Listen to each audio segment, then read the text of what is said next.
Welcome to this Fixit channel, and this is a quick video to explain the positive and negative aspects of using a VPN on your internet connection. So by default, the internet is non-encrypted. The internet is a medium where you will have data flowing, but anywhere in the middle, if there's no encryption, well, people can see what you're doing. For example, your internet service provider might be seeing some of the traffic.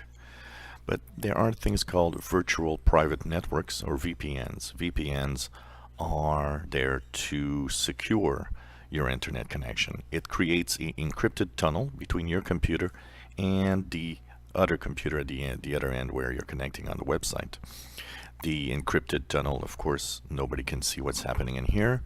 It also secures even more your wireless or your Wi-Fi signal, because a public Wi-Fi, for example, that would have no WPA security or anything, well, you would still be encrypted thanks to the VPN. And that's the good point, and it is something that often we want to have on an internet connection.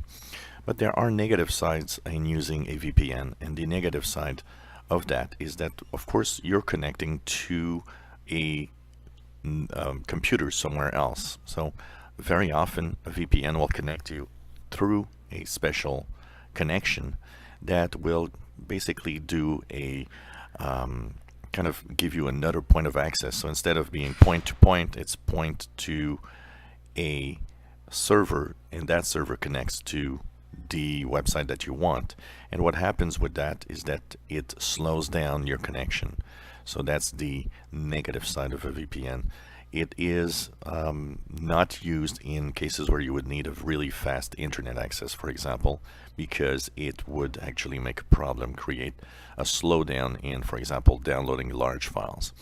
But for regular traffic in general, apart from maybe seeing a little bit of lag, a few milliseconds or maybe a second or two lag on some websites, in general, the connections through a VPN are not slow enough to change anything when you're just visiting websites.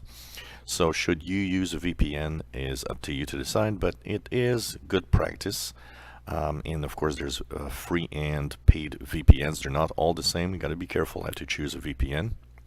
But here the point was mostly to tell you what it does and the negative side of using a VPN on the internet. If you enjoy my videos, please subscribe, give us thumbs up. Thank you for watching our videos.